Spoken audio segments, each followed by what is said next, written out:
Ok, acompáñenme en sus Biblias a Hechos 2:40 al 42. Pásame mi Biblia, porfa. Y buenas tardes a todos. Primero que nada, buenas tardes, ¿no? Y disculpen la falta de educación. Mi mamá sí me enseñó a hacerlo. Hechos 2:40 al 42.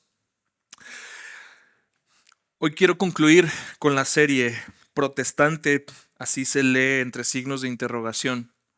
Y quiero concluir esencialmente con esta idea. Toda reforma es una recuperación de algo.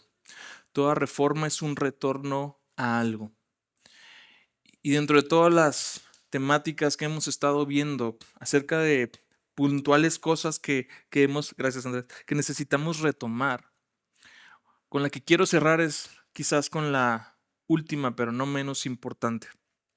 Recuperando la identidad, la misión y el propósito de la iglesia. Vamos a leer en Hechos 2:42 más acerca de esto. Y Pedro, con muchas otras palabras, testificaba solemnemente y les exhortaba diciendo: sean salvos de esta perversa generación. Entonces los que habían recibido su palabra fueron bautizados, y se añadieron aquel día como 3,000 almas, y se dedicaban continuamente a las enseñanzas de los apóstoles, a la comunión, al partimiento del pan y a la oración. Entonces, ya que toda reforma es en sí un regreso, toda propuesta de reforma tiene que ver con proponer un regreso a algo. Hemos visto en varios de estos temas cosas que de pronto se pueden ir perdiendo.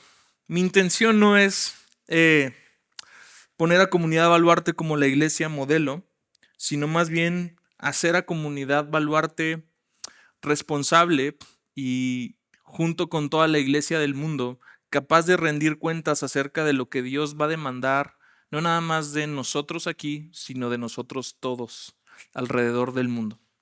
Muchas de estas conversaciones tuvieron que ver con la doctrina, la enseñanza, la percepción de lo que es el evangelio, de la identidad de alguien que se precia de evangélico. Y ahora justamente el tema hacia el que vamos es justamente la identidad de la iglesia. Porque, ¿cómo tiene que ver una cosa con la otra? Mira, cuando el evangelio se hace más pequeño, las implicaciones que esto tiene son globalmente destructivas. Es decir, va afectando a las personas, va afectando cómo las personas interactúan en el mundo, pero al mismo tiempo, en otro punto de esto, afecta cómo la iglesia entiende su identidad, entiende su propósito en este mundo, entiende cuál es su misión. Es decir, evangelios pequeños nos arrojan iglesias carentes de identidad. Y es ahí donde me quiero clavar en todo este mensaje.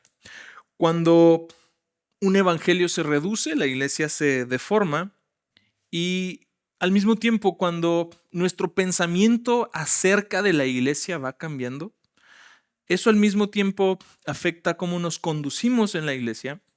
Y cómo nos conducimos en la iglesia dice exactamente todo acerca de lo que pensamos acerca de Dios, de lo que pensamos acerca de su palabra, de lo que pensamos acerca del evangelio, de lo que pensamos acerca del pecado, de la verdad, del mundo, de la vida cristiana.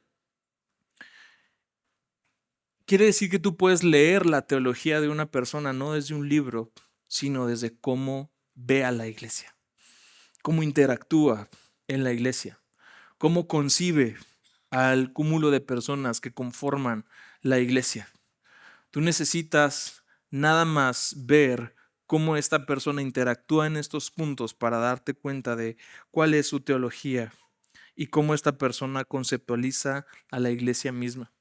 Dicho de otra forma, la iglesia es el espejo visible de lo que realmente creemos. Entonces, en este mensaje quiero ponerles rápidamente el mapa de predicación. Vamos a ver 3 puntos de este llamado para recordar y recuperar 3 columnas fundamentales de la iglesia. ¿Qué es la iglesia? Me refiero a la columna de la identidad. ¿Qué hace la iglesia? La columna de la misión. ¿Para qué está la iglesia en el mundo? la columna del propósito. 3 puntos rápidos y sencillos, no por eso el mensaje dura menos, debo hacer la aclaración. Pero por ahí va y por ahí vamos a estar caminando en este domingo. Vamos a orar. Señor, gracias te damos por este tiempo que tú permites que cada uno tenga. Gracias por las cosas que se acomodan para permitirnos estar aquí. Gracias por la oportunidad de estar expuestos ante tu palabra. Dios, te pido por nuestro entendimiento, para que nuestro entendimiento sea abierto por tu Espíritu Santo. Que nuestro entendimiento sea tratado por ti, para que abiertos ante ti podamos ir rompiendo los moldes de este mundo y podamos fácilmente recobrar nuestra identidad, nuestra misión, nuestro propósito. Que es necesario recordar, repasar y repetir algunas cosas, Padre Santo, para que luego podamos verdaderamente ejecutarlas en el mundo real. En el nombre de Jesús. Amén. Punto número 1, entonces, recobrando la identidad de la iglesia. Antes de saber qué hace la iglesia, hay que saber qué es. Y la forma en cómo te voy a decir qué es la iglesia, quiero empezar primero diciéndote qué no es la iglesia. Empezamos diciendo qué no es la iglesia. Y la primera es sencilla: la iglesia no es un edificio. Creo que la tenemos bastante interiorizada, creo que lo hemos escuchado, pero es necesario recalcar algo muy importante. El lugar de reunión tiene importancia, como la tienen muchas cosas implicadas hacia la ubicación del lugar de reunión. Pero no menos cierto es que eso no es lo más importante, y sobre todo eso no es lo que hace a la iglesia la iglesia. Me atrevo a decir que si esta bodega se derrumbara en algún momento, tú y yo seguimos siendo la iglesia. Si nos reunimos en el estacionamiento de enfrente, puras personas y si acaso algo que cubre el sol, la iglesia no dejó de ser la iglesia, porque la iglesia son las personas. El cúmulo de personas es lo que hace que la iglesia sea la iglesia.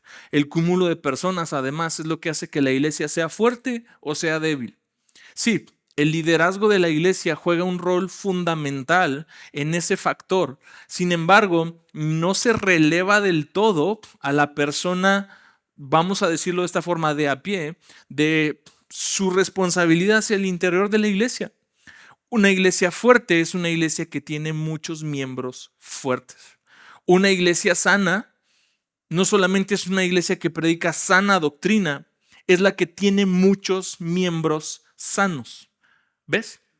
Una iglesia entonces sólida y capaz de hacerle frente a las demandas del mundo, capaz de hacerle frente a la cultura cambiante, es entonces el resultado de miembros que son exactamente de esa forma abajo.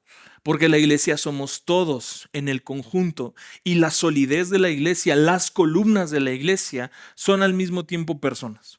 Que esto es algo que siempre trabajo yo con los líderes de la iglesia, es decir, el no tener una posición o un título o un nombramiento vigente no significa que tú no tienes un rol y una posición como columna de la iglesia, porque finalmente la iglesia se soporta sobre personas.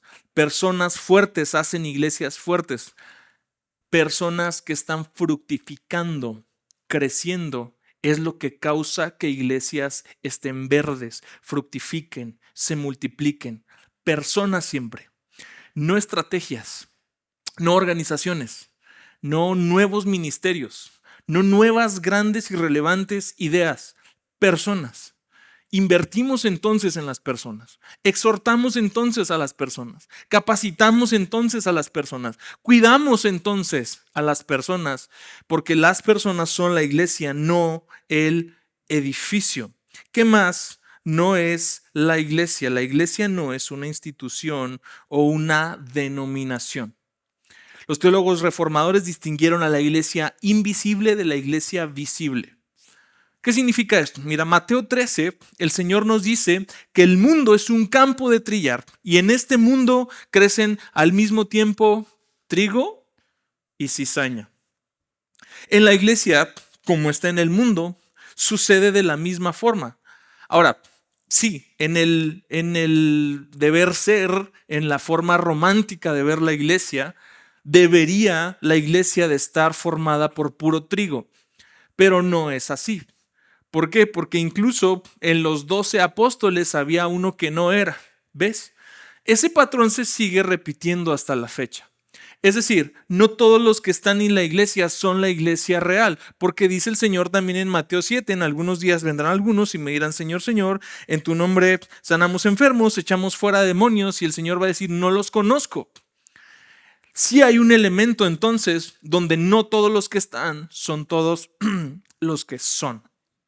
Aunque probablemente eso vaya quedando cada vez más claramente manifestado conforme avance el tiempo, no todos los que están son todos los que son. Porque la iglesia tiene una dimensión visible, es decir, todos nosotros, todos los demás en todo el mundo, y al mismo tiempo hay una dimensión invisible, es decir, todos los que el Señor sabe, como le dice el Señor a Timoteo, conoce el Señor a los que son suyos. Todos los que el Señor conoce que son suyos forman parte de la iglesia visible a nivel mundial, y esa es la novia de Cristo. Entonces no es una denominación, no es un credo en particular, no es una institución en particular, son los que el Señor conoce. Son las ovejas que el Padre le dio al buen pastor. ¿Cuáles son esas ovejas? No sabemos. ¿Cuándo se va a saber? Solamente Él sabrá. Cuando separe el trigo de la cizaña. Entonces, la iglesia no se ve institucionalmente. Quizás cargamos con la noción de que, sí, cuando yo estoy en la iglesia, entonces yo estoy en Cristo. No. No es el arca de Noé, ¿ves? Cuando yo estoy en la iglesia, pero yo primero necesito estar en Cristo, y estando en Cristo, de ahí estoy en la iglesia. En ese orden de factores. Entonces la iglesia no es una institución ni una denominación en particular. La iglesia es el pueblo de Dios. Entonces aquí entramos a ¿qué sí es la iglesia? ¿Qué es lo que sí es la iglesia? Mira, iglesia, el vocablo significa en pocas palabras los llamados afuera. Ve cómo Hechos 2:41 encierra y matiza más o menos esta idea. Entonces los que habían recibido su palabra, hablando del discurso de Pedro, fueron bautizados y se añadieron aquel día como 3,000 almas. ¿Notaste la palabra añadieron? ¿Notaste la palabra añadir? ¿Cómo da esta idea de separación? Al mismo tiempo que se añaden a un lugar, estas personas salen de otro lugar. Entonces, hay una transición aquí. Hay un camino, una separación entre los que salen de un lugar y entran a otro. Salen del mundo, pero entran a la iglesia. Se da entonces una segregación. Segregación significa separar ovejas. Se da una segregación de un grupo de personas porque en Cristo, en la iglesia, luego se va a dar una congregación. Estas personas que salieron del mundo ahora están conectadas hacia la iglesia. Y ahí es donde entonces vamos a ver cómo Pedro se refiere a la iglesia como 1 Pedro 2:9, como linaje escogido, real sacerdocio, nación santa, pueblo adquirido. Dos palabras importantes: un pueblo, una comunidad que Dios ha adquirido. Somos suyos. Así como dice el Salmo 100, sí, tú nos hiciste y no nosotros a nosotros mismos. Pueblo tuyo somos y ovejas de tu prado. Entonces Dios se trae para sí este mismo pueblo, y eso es la iglesia. Esencialmente es un pueblo que ha sido separado, que ha sido conformado. ¿Por quién? Por Dios. ¿Qué más es la iglesia? Esta es popular y la conocen. Efesios 1:22-23 nos dice que Cristo es la cabeza del cuerpo. La iglesia entonces es el cuerpo de Cristo. Cada metáfora nos dice algo muy particular de la iglesia. La metáfora del pueblo nos dice que tú y yo salimos de una parte y ahora somos ubicados en otra parte, salimos de tinieblas a luz. Y así como te lo he dicho los últimos 2 domingos, esta idea de que depende de dónde eres me dice quién eres, sigue siendo parte del etos de la iglesia, porque la iglesia ya no está en el mundo, ya no razona como el mundo, no reacciona como el mundo, no se comporta como el mundo, no resuelve sus problemas como el mundo, porque ha salido de ese lugar. Entonces ya no pertenece a, ya no es vinculante lo que sucede en el mundo para la vida de la iglesia en términos de carácter, en términos de doctrina, en términos de cultura, en términos de cómo ver e interpretar la realidad misma. ¿Quién define eso? Es ahora la cabeza, que es el cuerpo. Porque el cuerpo entonces nos da sentido de que si estamos alineados hacia una cabeza, pensamos como la cabeza, vemos por los ojos de la cabeza y estamos conectados a su dirección. El cuerpo es la cabeza, pero la iglesia es el cuerpo y al mismo tiempo el cuerpo tiene elementos que son visibles a los que llamamos. Cuando yo hablo de la membresía de la iglesia, a veces suena como si fuéramos parte de un club, ¿no? Y dentro del club hay un club. No, cuando hablamos de membresía de la iglesia, simple y sencillamente estamos siendo congruentes con esta metáfora con la que Cristo conoce a la iglesia. Porque un cuerpo tiene miembros. ¿Cómo sabes cuáles son los miembros de tu cuerpo y cuáles son los miembros del cuerpo de la persona que está enseguida de ti? Muy sencillo, están pegados a ti. Entonces, ya con eso nos está cayendo el 20 de algo, ¿no? Los miembros de la iglesia están conectados a la iglesia, ¿sí? Aquí hemos empezado con esta base de membresía de la iglesia, queriendo generar estos lazos más cercanos y esta poderosa idea de pertenencia. En la iglesia siempre vas a encontrar a los miembros, a los que están como de paso, a los que están como que a ver qué Dios dice y a los que están como de visita.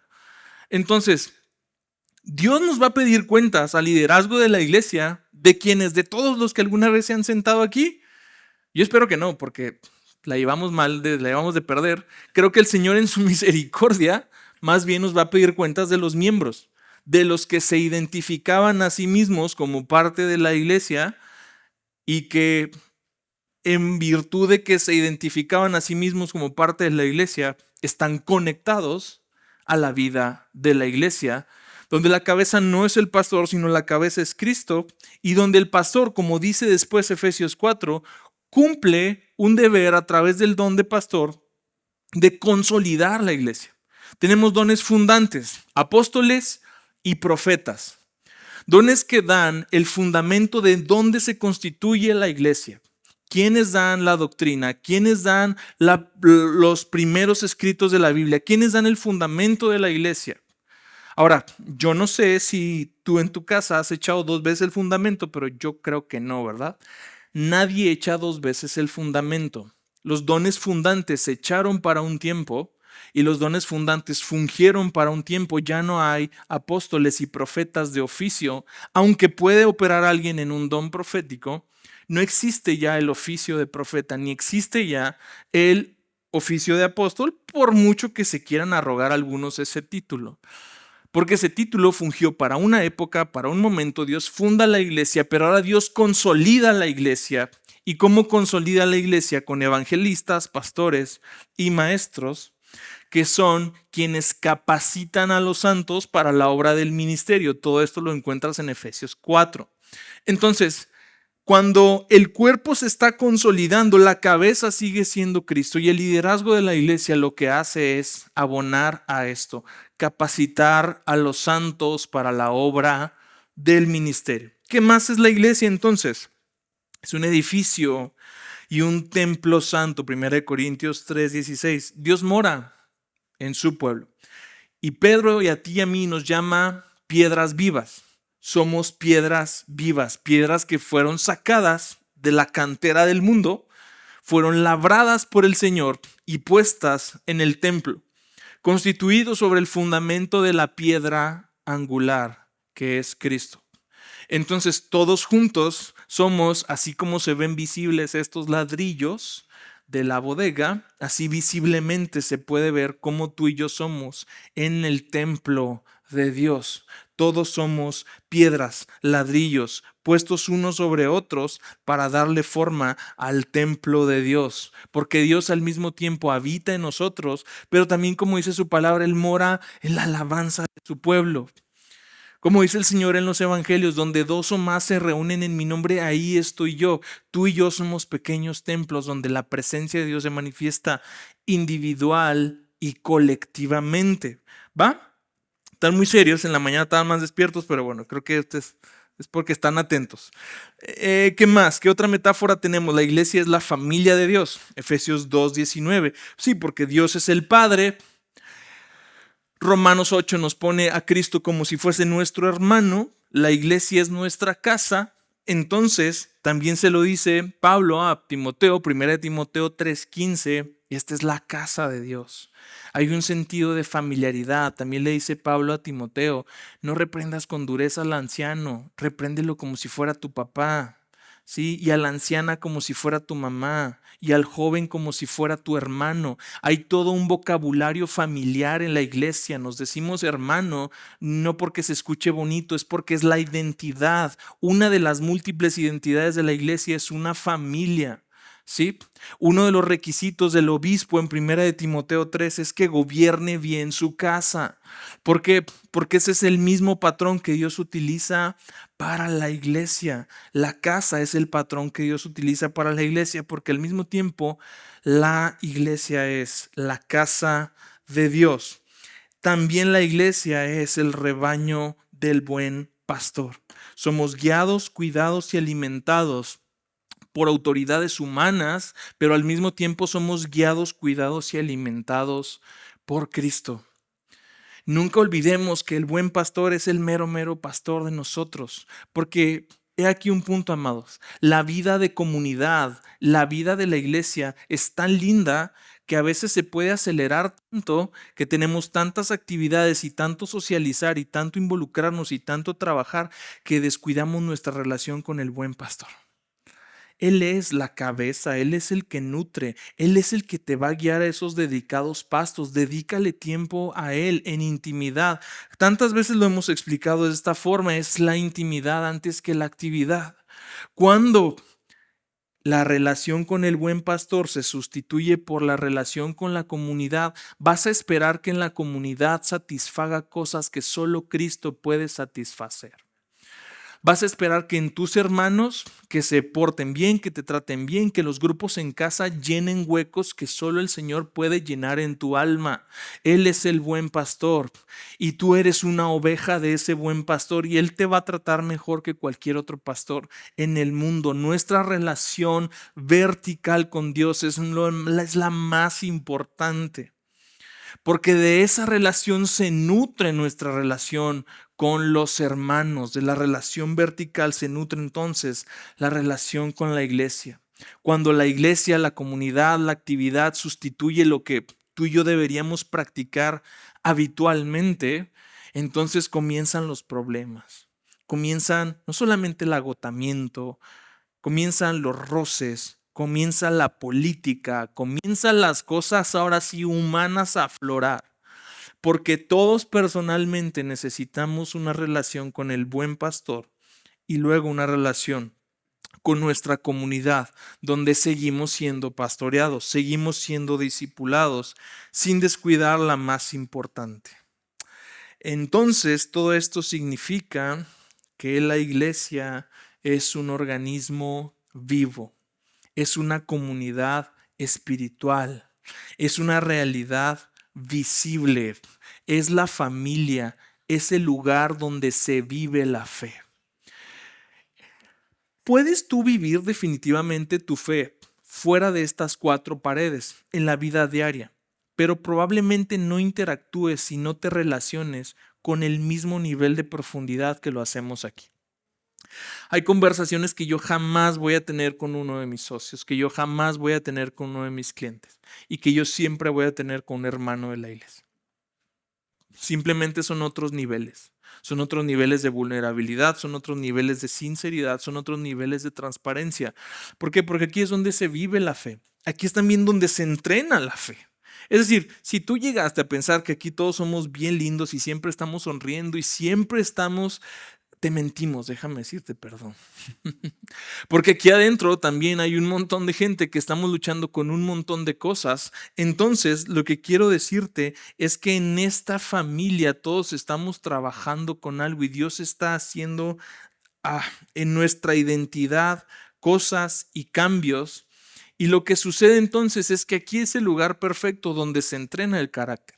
Si vas a ser un buen perdonador, la iglesia es el lugar perfecto para practicarlo, porque se va a pasar. Créeme, va a suceder que tengas que perdonar. Si en algún lugar vas a entrenar reconciliación, te invito a la iglesia porque aquí es neta. Aquí nos arreglamos o nos arreglamos, porque somos hermanos, ¿ves? Como sucede en la familia. Entonces, si en algún lugar vamos a entrenar dominio propio, amor sacrificial, etcétera, etcétera, etcétera, es en la iglesia, amado. Y eso es lo que me lleva al punto de decir, ver cómo interactúa una persona con la iglesia y te dice qué es lo que cree acerca de la iglesia.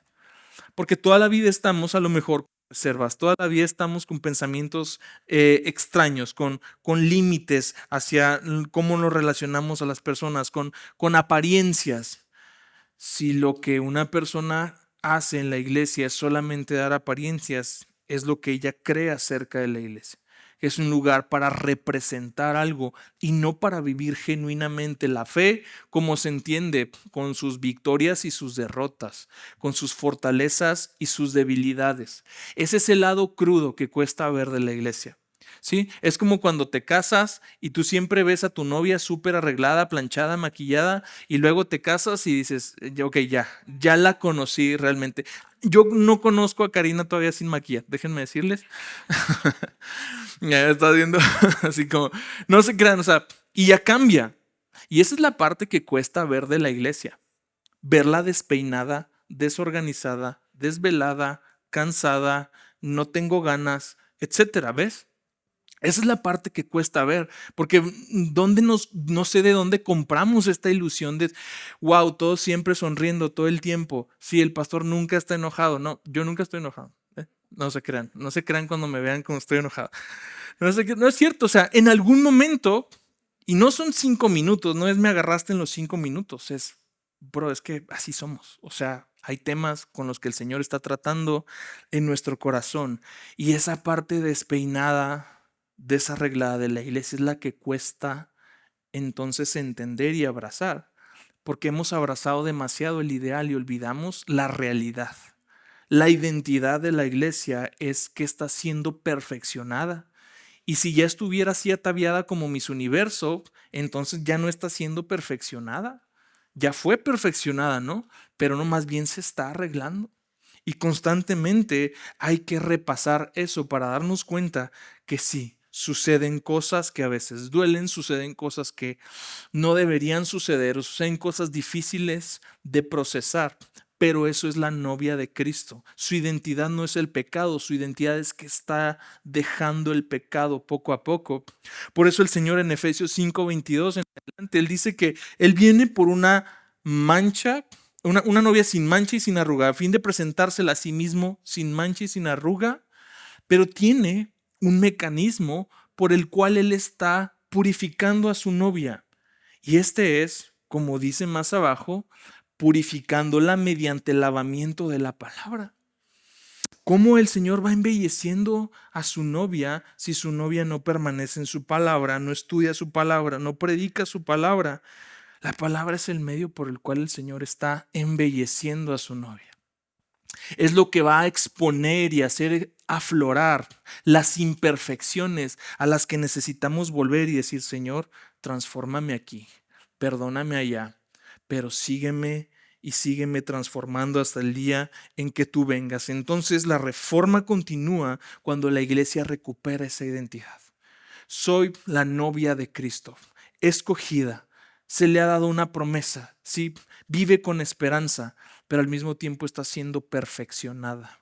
Al mismo tiempo sigue con la necesidad de seguir siendo lavada hasta el día que Él regrese. Segundo punto, si la identidad responde quiénes somos, entonces la misión nos va a decir, ¿qué hace la iglesia? Mateo 28, 19 al 20, la misión sigue siendo la misma. A lo mejor la misión de tu empresa cambia. A lo mejor conforme has ido cambiando de empleo, te has ido adaptando a misiones diferentes. Bueno, en la iglesia no debería ser así. La misión es exactamente la misma siempre y no se agota. Mateo 28, 19 al 20, vayan pues y hagan discípulos a todas las naciones, bautizándolos en el nombre del Padre, el Hijo y el Espíritu Santo, enseñándoles todas las cosas que les he mandado. Esto es la misión de la iglesia. Número 1, predicamos el evangelio. La iglesia existe para anunciar la verdad que salva. El evangelio es tan simple que un niño lo puede entender y puede ser salvo por él. El evangelio al mismo es tan profundo que ningún teólogo lo agota. Entonces, cuando yo te digo predicar el evangelio, no es este mensaje bonito de arrepiéntete y cree en el Señor Jesucristo y sé salvo y luego ya lo votamos porque ya no funciona o porque ya quedó obsoleto. No, el evangelio es inagotable y la iglesia se dedica y persevera en predicar el evangelio constantemente. ¿Por qué? ¿Qué crees? Para eso Dios la puso aquí. Esa es la misión de la iglesia. Eso es el en qué nos estamos ocupando. ¿Qué es lo que nos preocupa? ¿Qué es lo que hace la iglesia? Predica el evangelio, anuncia una verdad que salva. No es una verdad que hace mejor tu vida. No son 7 pasos para que tengas la vida que siempre anhelaste. Es elegir el camino de Cristo, aunque a veces el camino de Cristo pudiera complicar el camino que ya estás caminando en la tierra. Pero yo sé si lo has considerado que pueda ser de esa forma. En términos mundanamente hablando, el precio que pagas puede ser menor al que estás pagando mundanamente hablando, haciendo lo que tú quieras allá afuera. Sin embargo, no lo calculamos en función de este mundo presente, lo calculamos en función del mundo que está por venir y te das cuenta que entonces las decisiones que tomas en la iglesia son decisiones eternas. Y las decisiones del mundo son temporales. Y el mundo y sus deseos pasan, pero su palabra no pasa. Por lo tanto, predicamos un evangelio que salva eternamente. Un evangelio que sigue construyendo y edificando vidas de personas aún después de que ya fueron regeneradas. Tú no te vas a dejar de predicar el evangelio nunca, amado. El día que dejes de predicarte el evangelio, estás siendo cada día menos evangélico y menos parte de la iglesia y menos hijo de Dios. ¿Por qué? Porque no hay asignaturas, ¿sí? No hay momentos en la vida donde no. Entonces, yo antes era muy inmaduro y me creía todo lo que esto. Ahora yo descubrí una nueva fe. No. Es exactamente el mismo evangelio en su profundidad inagotable para toda mi vida. Porque hasta la fecha de hoy ya han pasado en mi vida 36 menos 7, ayúdenme porque soy abogado y no sé hacer cuentas, 29 años de ser cristiano y nunca me he dejado de predicar el evangelio. Y cada vez que en mi vida algo se descompone, la misma medicina que esta preciosa escritura emana es lo que yo me tomo para curar los vicios de mi vida en este mundo caído. No se agota el mensaje del evangelio. No se queda pequeño. No es rebasado por la cultura, no es rebasado por los descubrimientos de la ciencia, no es rebasado por ningún evento que pueda venir al mundo. Y lo mejor que puede hacer la iglesia es recordar de vez en cuando que este mensaje es suficiente para sostener nuestras vidas. Que en él encontramos palabras de vida, las necesarias para vivificar nuestros cuerpos mortales en cualquier momento. Y si hay necesidades, y yo he visto cómo se han puesto de moda cosas, y se puso de moda hablar del temperamento y está la iglesia hablando del temperamento y de la psicología. Y se está poniendo de moda hablar de salud mental y ahí está la iglesia hablando de salud mental. Y se pone de moda la justicia social y se ponen de moda muchas cosas, pero el evangelio queda rezagado, amados. Este mensaje es tan amplio que incluye los medios por los cuales tú puedas encontrar respuesta y esperanza en medio de tu padecimiento de salud mental. Este mensaje es tan amplio que incluye los medios en cómo la iglesia puede ser un faro de esperanza, no solamente trayendo y dando cosas físicas, sino que juntamente con la dádiva se dé el evangelio. Sí, y sí, definitivamente contiene los medios para que tú no te conformes con definir tu temperamento en cualquiera de los millones de test de temperamentos que hay. Sí, el carácter que te cargas no tiene una etiqueta muy interesante, se llama pecado y la Biblia tiene la forma de lidiar con él. Sí, ay, es que soy un Leo con mi signo en Libra y no, bro, te cargas, es un genio de perro, se llama genio de perro. Sí, y se quita siendo manso y humilde como el Señor, ¿sí? Aprendiendo de Él que es manso y humilde. Entonces, el evangelio no se agota y quienes escuchan el evangelio, número 2, hacemos discípulos, no consumidores. Cuando sobreexaltamos la simplicidad del evangelio, es tan peligroso el vender como la cajita feliz de McDonald's. Mira, aquí lo tiene todo. Está tu hamburguesa, tus papas, tu refresco y un juguetito para que te sientas bien feliz. Solamente por decirle sí a Cristo. Ándale, sí, por favor, dile sí a Cristo. Ándale, sí. Sí, hay muchas iglesias que le ruegan así a su gente. Amados, Cristo decía arrepiéntanse que el reino de los cielos se ha acercado. Y antes de él, Juan el Bautista, exactamente de la misma forma. No pierden mucho tiempo los predicadores bíblicos. De hecho, creo que duramos más ahora. Bueno, Pablo en teoría un día duró 3 horas, se le durmió una persona y se le mató. No más que Pablo era tan machín que lo resucitó. Yo no cuento con esas habilidades, por eso duró 1 hora. Y tampoco aguantan. En 40 minutos ya se están durmiendo. Entonces unas por otras. El tema es que hacemos discípulos. Cuando la iglesia empezó a ser consumidores del evangelio, entonces empezaste a ser no solamente consumidores, empezaste a ser clientes. Y hay una máxima, todos los comerciantes se la saben, hay una máxima acerca del cliente. El cliente siempre tiene. Entonces, si el cliente dice, pastor, queremos sermones de 25 minutos, el cliente siempre tiene la razón. El cliente siempre tiene la razón. Se nos están yendo los chavos. Rápido, haz una fiesta de Halloween que le vamos a poner Halloween, que no es Halloween, pero no sé cómo se los explica. Ahí les tenemos un verbo cristiano, ¿no? Se están yendo los chavos. ¿Ves? El cliente siempre tiene la razón y hay que hacer estrategias y hay que estar innovando cosas que no debemos innovar porque el mensaje es inagotable y porque si nos ocupáramos en hacer discípulos, el discípulo crece y el discípulo quiere ser alimentado y el discípulo sigue a Cristo, no sigue ni siquiera a su mentor. Cuando el discípulo aprendió a seguir a Cristo, el discípulo que queda prendado de Cristo, sabe que no se puede ir a ningún lado porque solo hay palabras de vida en su maestro.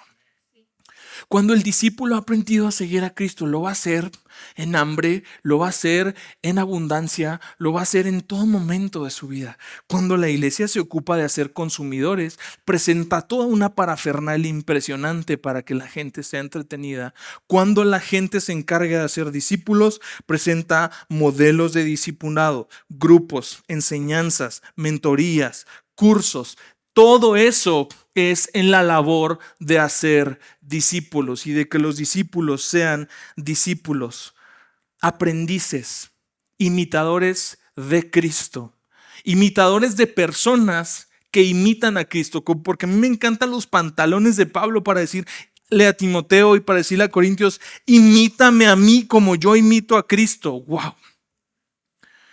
Y eso es un llamado nada arrogante y totalmente deseable para que tú un día le digas así a tu discipulito, imítame a mí como yo imito a Cristo. Para que un día le digas así a la persona con la que estás pegado en la iglesia, porque el tema con la falta de discipulado es que quizás en algún momento el discipulado funcionaba de una forma, colectiva. Y de un momento a otro el Señor permitió que la cosa cambiara.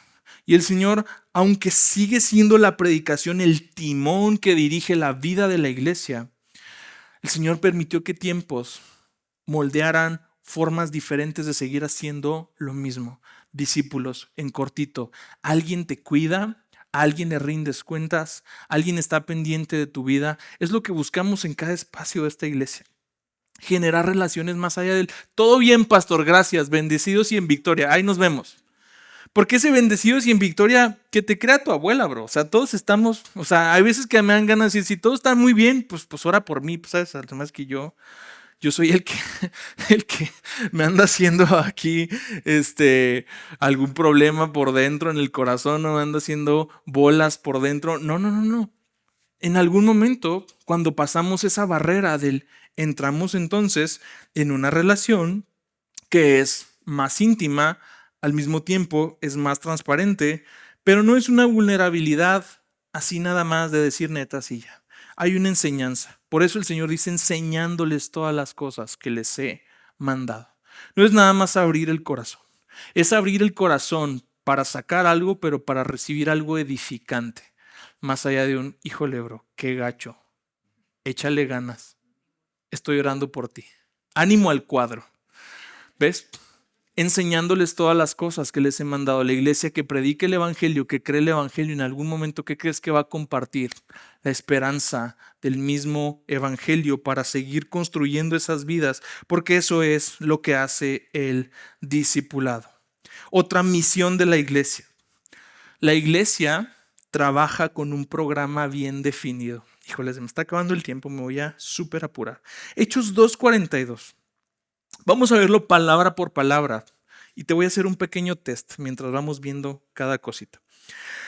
2:42. Y se dedicaban continuamente a las enseñanzas de los apóstoles, a la comunión, al partimiento del pan y a la oración. Ok, comienza la prueba. La iglesia tiene un programa bien definido y empieza con la expresión se dedicaban continuamente. Continuamente es la primera característica de la iglesia primitiva. Continuamente se reúnen, continuamente están ahí conectados a la iglesia. Yo te pregunto, ¿cómo andamos en el continuamente? El año tiene 52 domingos. Vamos a supongamos, y vamos a tabular 40 domingos.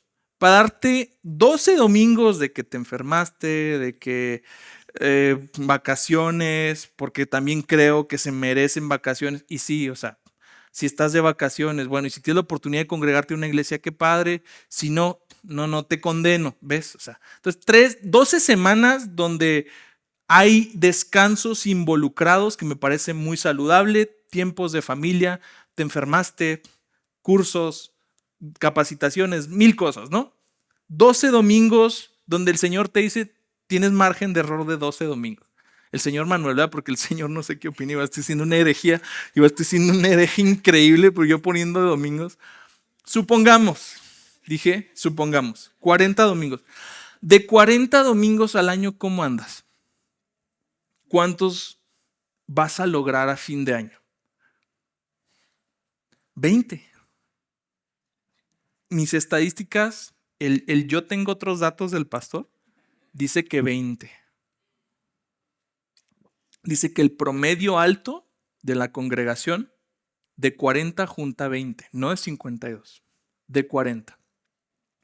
¿Por qué? Porque yo me topo una congregación en esta quincena y en la siguiente semana otra congregación y luego estos me los topo en 15 días y los de la próxima semana me los topo a fin de mes. Así más o menos sucede. El continuamente es importante. Hebreos 10:25 es el versículo más citado por los pastores. Ya esta pena me da citarlo. Apúntenlo nada más. No dejen de congregarse como algunos tienen por costumbre. Pero es parte importante de la agenda de la iglesia. O sea, lo que quiero apuntar es esto. Se dedicaban continuamente. Hay una asiduidad, una permanencia, una persistencia. Y si tú quieres verlo y no ponerlo en un tabulador como checklist, pero sí al menos con la disposición de tu corazón está perfecto. Tengo una disposición a decir, el domingo no me busquen, el domingo aunque jueguen mis Águilas del América, aunque jueguen mis Águilas, pero de Filadelfia o lo que sea, no me busquen, es el día del Señor. Si hay esa predisposición, la llevamos de gana. Pero no es solamente la perseverancia. ¿Es la perseverancia en qué? En las enseñanzas de los apóstoles. La doctrina siempre ha sido algo fundamental. ¿Por qué? Porque esta mutua comunión se derivaba de que creían exactamente lo mismo. Creían y habían abrazado el mismo evangelio, la misma fe, el mismo bautismo, el mismo Dios y Padre de todos, en todos y por todos. Las 7 formas de unidad de las que habla Efesios 4. Ahora, en esto la iglesia permanecía unida y no en torno a simples reflexiones eran las enseñanzas de los apóstoles. ¿Y dónde las encontramos, pastor? Es principalmente el Nuevo Testamento, pero si tú has visto el Nuevo Testamento, está preciosamente relacionado con el Antiguo Testamento. Y como decían muchos teólogos, el Antiguo Testamento está completamente al descubierto en el Nuevo y el Nuevo está escondido en el Antiguo. Entonces las enseñanzas de los apóstoles están contenidas en las Sagradas Escrituras. ¿Qué más? En la comunión. Estaban continuamente en las enseñanzas de los apóstoles y como había esta unidad doctrinal, había una comunión personal. Intercomunicación de bienes espirituales y en el caso de ellos materiales, porque vendían las cosas, las donaban a la iglesia y así alimentaban como esta comunidad de creyentes que se estaba gestando. Intercomunicación de bienes espirituales. Yo te pregunto, ¿cómo andas con tu socialización? ¿Y cuándo fue la última vez que comunicaste un bien espiritual a otro hermano? Me encanta cómo les dice Pablo a Romanos. Dice, ya quiero ir con ustedes, quiero estar ahí con ustedes y comunicarles algún don, comunicarles algo. O sea, el tema de Pablo para estar con la iglesia era bendecir a la iglesia. Y el tema de la iglesia es que se bendiga recíprocamente. Sí, más allá de la convivencia, más allá de la socialización, hay esta parte más profunda de comunicar un bien espiritual, comunicar aliento, comunicar esperanza, comunicar amor, comunicar algo de lo que Dios te ha dado. Esto es lo que hace rica la comunión entre creyentes como miembros de un cuerpo. A esto se refiere la palabra koinonía en el griego. Es más allá que simple convivencia y pasarla bien. Hay una comunicación de valor y de profundidad espiritual en estas interacciones. ¿En qué más perseveraban? En el partimiento del pan. El partimiento del pan es sí lo que vamos a hacer ahorita, el celebrar la cena del Señor. Pero al mismo tiempo para ellos se daba en el tiempo de comer juntos. Como tenían todas las cosas en común, como estaban muy ligados entre ellos, entonces el celebrar la Santa Cena era algo muy importante. Yo te pregunto, ¿extrañarías si en la iglesia dejáramos de celebrar la Santa Cena? ¿Lo notarías? ¿Notarías que en algún momento, si se me ocurre hacer un experimento social y decir, nada más la vamos a celebrar a fin de año? ¿Cuántos de ustedes dirían, pastor, hace cuánto que no celebramos la comunión?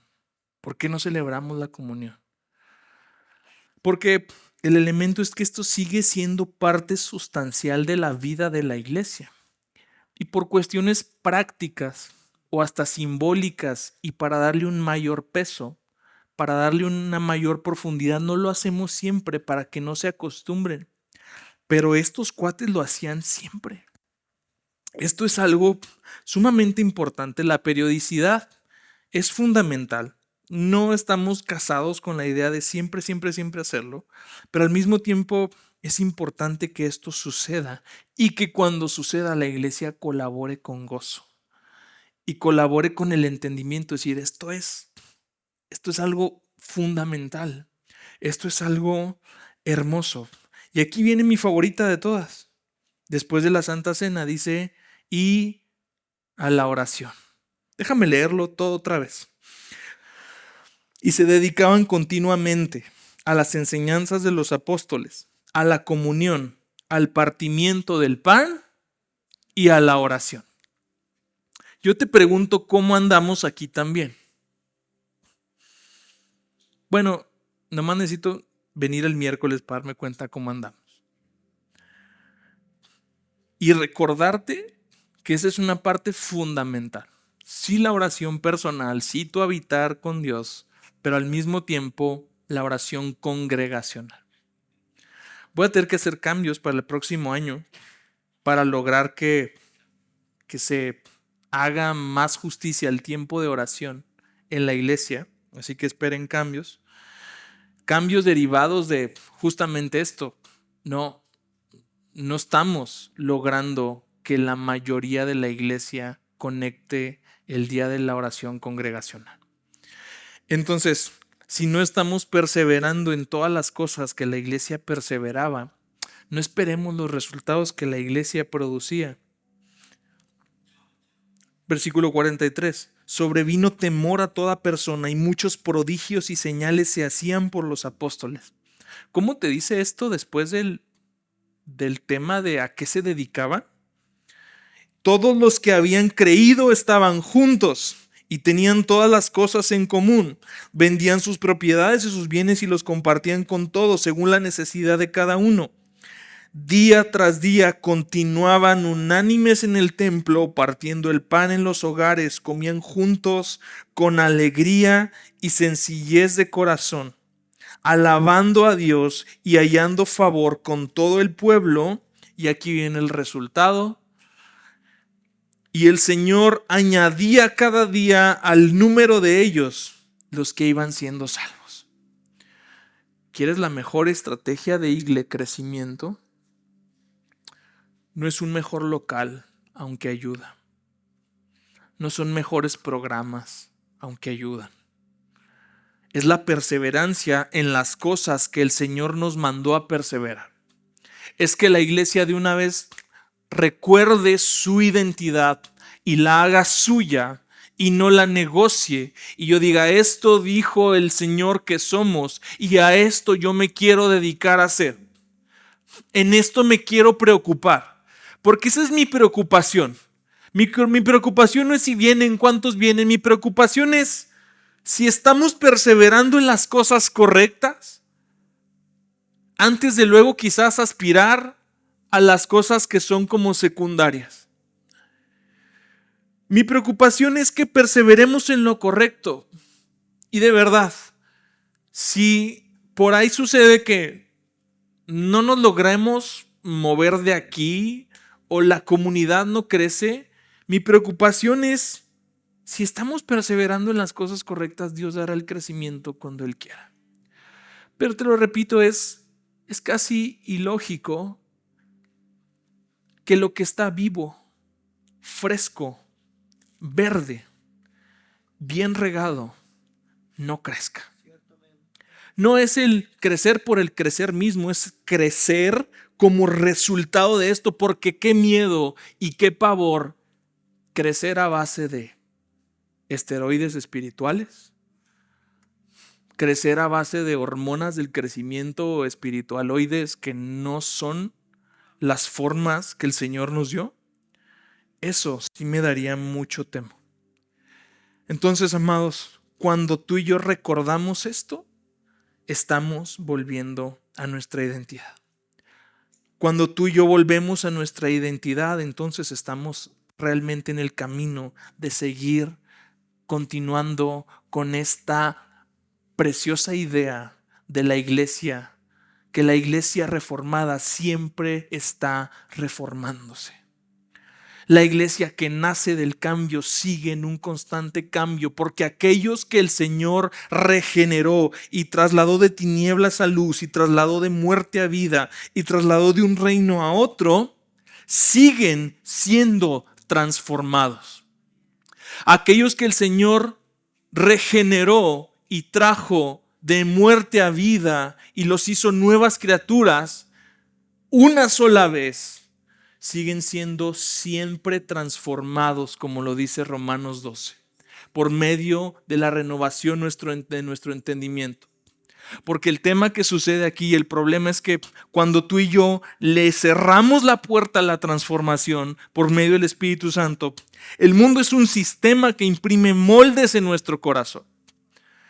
El mundo es un sistema que constantemente está atrayendo sus moldes a tu vida y la iglesia no escapa de eso.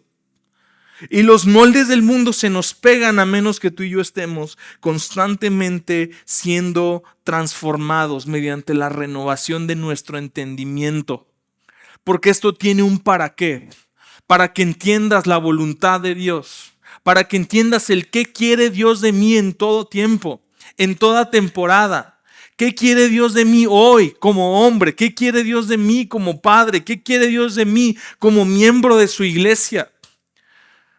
Sin un entendimiento renovado, difícilmente vamos a poder continuar con esta iglesia reformada, siempre reformándose. Pero ese es nuestro llamado. Porque cuando hablamos de propósito, el propósito más grande de la iglesia, ve nada más lo que dice Efesios 3:10. El propósito de Dios, dice NTV, con todo, fue utilizar a la iglesia para mostrar la amplia variedad de su sabiduría. ¿A quiénes? A los gobernantes y autoridades invisibles que están en los lugares celestiales. El propósito de la iglesia es tal que el Señor se lo va a mostrar no solamente al mundo visible, sino al mundo invisible. Esa es la característica más elemental de la iglesia. No es para mandarle un mensaje a la sociedad y bla, bla, bla. Más que eso, tiene una trascendencia espiritual. Y el punto es invitarte a ti a que conectes con ese propósito eterno, más allá del propósito físico, más allá de lo que ves, más allá de la rutina, de la tradición, de mis papás me llevan, del bla, bla, bla, del hoy es domingo y toca. ¿Por qué? Porque toca, porque es lo que hago todos los domingos desde los últimos 20 años. Y conectarte con el propósito, decir hoy me toca junto con mis hermanos mostrar la amplia variedad de la sabiduría de Dios al mundo que ve y al mundo que no se ve. Porque el propósito de la iglesia sigue siendo ese, pero no solamente eso. Mateo 5:13 nos dice que tú y yo estamos para ser sal y luz. Primera de Corintios 6 nos dice que tú y yo somos embajadores del reino. Embajada lo que hace es representa, protege, anuncia e invita. Una embajada es el recordatorio de que un gobierno extranjero ha puesto una parte de su terreno en otro gobierno extranjero y comunica y relaciona y genera toda esta comunidad de vida, y eso es la iglesia. Diría el doctor Francisco La Cueva, la iglesia está donde dos círculos se tocan, el reino que desciende y el mundo que yace en tinieblas. Vamos a ponernos de pie, queridos, y vamos a tomar la Santa Cena justamente como recordatorio de en qué persevera la iglesia y lo que la Cena del Señor simboliza para nosotros. Mientras tomamos los elementos, recordamos al Señor que con su sangre compró a su iglesia. Que tú y yo no estamos aquí, amados, a precio de tradición, a precio de costumbre. Estamos aquí a precio de sangre. Que en un momento de la historia, el Señor en su gracia y en su soberanía le plació injertarnos a este lugar llamado la iglesia. Y quiero ser sumamente consciente de cuál es la realidad de muchos de nosotros. Porque, gracias, sí. Somos una iglesia joven, con miembros viejos, y no me refiero a la edad, aunque aplica. Me refiero probablemente al bagaje Me refiero al pasado, a la historia que quizás tú tienes con la iglesia. Y lo hablo con mucha sensibilidad de corazón y de veras con un corazón que se duele contigo. Porque muy probablemente, si estás aquí y no estás en la iglesia donde naciste, se deba a algo triste, a algo lamentable. Pocos de ustedes quizás que han cambiado su residencia, que no sé, se han ido moviendo, dicen, no, pues yo llegué aquí porque llegué a esta ciudad. Pero muchos podemos cargar eventos no tan agradables y a veces le cargamos al muertito de la iglesia ese sentir desagradable en nuestro corazón, y eso impacta la forma en cómo nos desenvolvemos y cómo interactuamos. ¿Y por qué siguen las barreras? ¿Y por qué siguen los vicios de antes? ¿Y por qué yo, aunque ya salí, sigo practicando las mismas cosas? ¿Por qué me es fácil? Porque no me es fácil, quiero decir. Sujetarme, hacer comunidad, ser discipulado, ser pastoreado. Todos esos elementos tienen que ver con el bagaje que cargamos de nuestro pasado, de la iglesia. Pero, amado, hemos escuchado ahorita que el propósito no se circunscribe a esa comunidad de donde saliste. La identidad de la iglesia no se limita a ese lugar donde el Señor te tocó por primera vez. Pero el Señor aún puede seguir renovando tu entendimiento y puede seguir renovando tu relación con la iglesia. Porque la iglesia sigue siendo imperfecta. La novia de Cristo, yo no sé quién te vendió la idea de que la novia de Cristo se ve como Miss Universo, pero no se ve así. No, más bien se ve desalineada aún. Más bien sigue quizás trabajando en su atuendo, sigue trabajando en su apariencia, ya que la novia de Cristo está conformada por personas y ya que las personas pecamos, nos equivocamos, nos excedemos, ya que las personas cometemos toda clase de errores y pecamos unos con otros. Entonces, la lógica nos dice que en la iglesia esto pasa y seguirá pasando. Y es muy duro que eso empiece a moldar nuestro concepto de la iglesia. Por eso necesitamos recordarnos quién es la iglesia y aquella la que Dios la llamó a ser. Y por eso es necesario recordar y recobrar que cuando vemos que nuestra vida no coincide con la identidad divina que el Señor nos dio en su palabra, necesitamos ser lavados nuevamente con su palabra y ser lavados una y otra vez hasta que Cristo resalte y hasta que Cristo sea lo más importante para nosotros y hasta que Cristo resignifique lo que pasó en el pasado. No se va a borrar lo que pasó, pero sí puedes meter a Cristo en esa historia y puedes meter a su plan redentor en esa historia.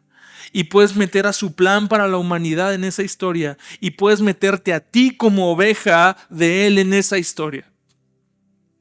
Y ver cómo el Señor te va llevando quizás de un rebaño a otro, pero su obra no termina.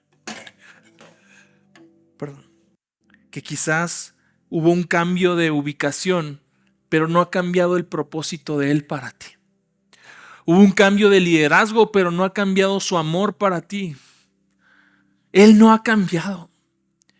Quizás tus circunstancias cambiaron, pero Él no cambia. Y Él sigue siendo fiel para contigo y para con su iglesia, porque Él se casó con ella. Él hizo un pacto con ella. Él ya se desposó con ella. Y lo que falta es la consumación de ese precioso matrimonio el día que regrese. Y la novia que se sabe amada, comprometida, entonces espera con amor hasta que Él regrese. Porque si una característica definía a estas personas que leemos ahorita, es que ellos anhelaban y esperaban con ilusión el regreso del novio. Ese es el día cuando todo será perfecto. Ese es el día cuando tendrás que practicar el perdón con tus hermanos y cuando ahora sí existirá la comunidad perfecta, donde no va a haber llanto ni dolor. Pero hasta entonces deja que el Señor, que compró su iglesia con su sangre, te recuerde cómo tú sigues siendo parte de su plan en la iglesia en donde Él te plantó. Padre Santo, te damos gracias. Gracias por tu sacrificio, Dios. Gracias por entregarte por nosotros. Gracias por tu cuerpo. Gracias por entregarlo todo hasta la última gota de tu sangre. Porque tú fuiste herido, molido para que nosotros seamos uno. Para que seamos un cuerpo perfectamente unido por las coyunturas, arraigados y cimentados en amor. Gracias por entregarte para que nosotros naciéramos como tu iglesia. Vamos a tomar el pan, amado.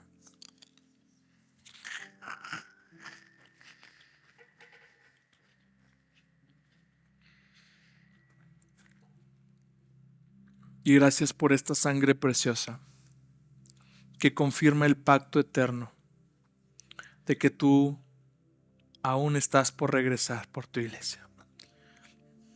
Mientras tú regresas, tú sigues santificando a tu iglesia, sigues purificando a tu iglesia, sigues lavándonos mediante tu palabra para hacernos esa iglesia que esperamos ser, sin mancha y sin arruga, perfecta delante de ti. Gracias por esta sangre que confirma el pacto, Dios, y la cual nos hace ser parte de esta iglesia.